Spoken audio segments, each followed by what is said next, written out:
বাচ্চা থেকে বড় যারা সবজি খেতে একদম পছন্দ করে না, এই রেসিপিটা বানিয়ে দিলে 1 মিনিটেই প্লেট ফাঁকা হয়ে যাবে। নমস্কার বন্ধুরা, রূপাস কিচেনে সবাইকে স্বাগতম। তাহলে চলুন দেখে নেওয়া যাক। শুরু থেকে শেষ পর্যন্ত দেখার জন্য আপনাদের কাছে অনুরোধ রইল। প্রথমে কিছু সবজিকে কেটে নিয়ে ভালো করে ধুয়ে নিয়েছি।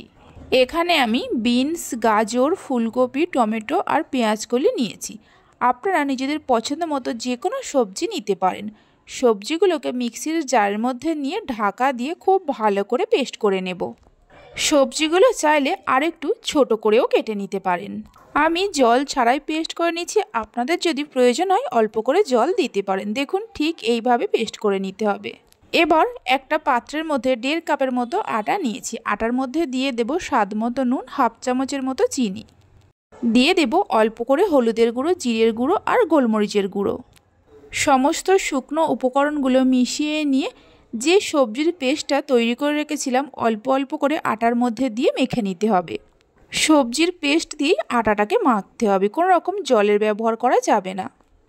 শুধুমাত্র আটা দিয়ে আমি বানাচ্ছি, আপনারা চাইলে আটা ময়দা দুরকম মিশিয়েও বানাতে পারেন। এইভাবে অল্প অল্প করে পেস্টটা দিয়ে মাখতে হবে, একেবারেই পুরো পেস্ট দিয়ে আটা মাখতে যাবেন না।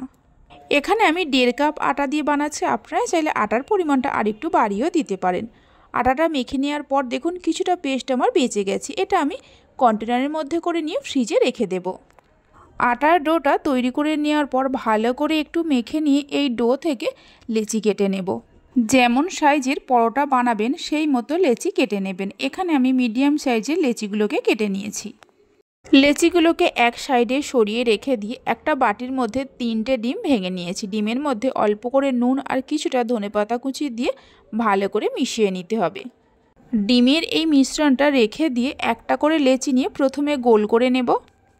তারপর ময়দার মধ্যে কোট করে নিয়ে গোল করে বেলে নেব। এখানে আমি পরোটাটা গোল করে বানাচ্ছি, আপনারা চাইলে চৌকো বা ত্রিকোণ করেও বানাতে পারেন।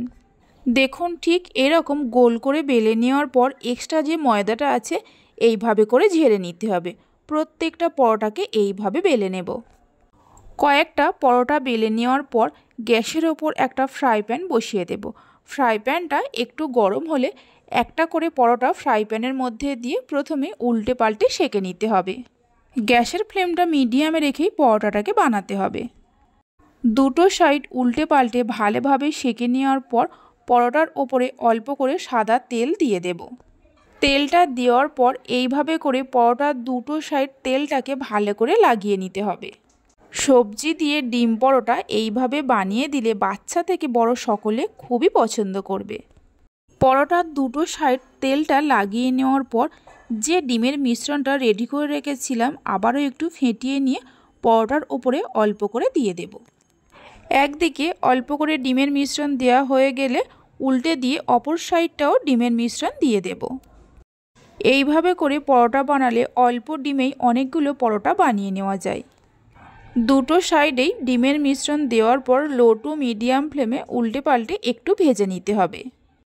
এইভাবে একবার পরোটার রেসিপিটা বাড়িতে বানিয়ে দেখতে পারেন। বাড়িতে বানালে খেয়ে আপনাদের কেমন লাগলো অবশ্যই আমাকে কমেন্ট করে জানাবেন। দুটো সাইড পরোটার উল্টে পাল্টে ভালো করে ভেজে নেওয়া হয়ে গেছে। এবার তুলে নিয়ে একটা প্লেটের মধ্যে রেখে দেব। এইভাবে করে সমস্ত পরোটাগুলোকে তৈরি করে নিতে হবে। সমস্ত পরোটাগুলোকে তৈরি করে নেওয়ার পর আপনাদের দেখাচ্ছি। রেসিপি ভালো লেগে থাকলে অবশ্যই একটা লাইক করবেন, বন্ধুদের সঙ্গে শেয়ার করবেন। ভালো লাগলে চ্যানেলটি সাবস্ক্রাইব করে পাশে থাকা বেল আইকনটি প্রেস করবেন নতুন রেসিপির আপডেট পাওয়ার জন্য। পরোটাগুলো ভেজে নেওয়ার পর একটা পরোটাকে হাতের মধ্যে নিয়ে দেখিয়ে দিচ্ছি, দেখুন কতটা নরম হয়েছে। তাহলে চলুন ভিডিওটা আমি এখানেই শেষ করছি।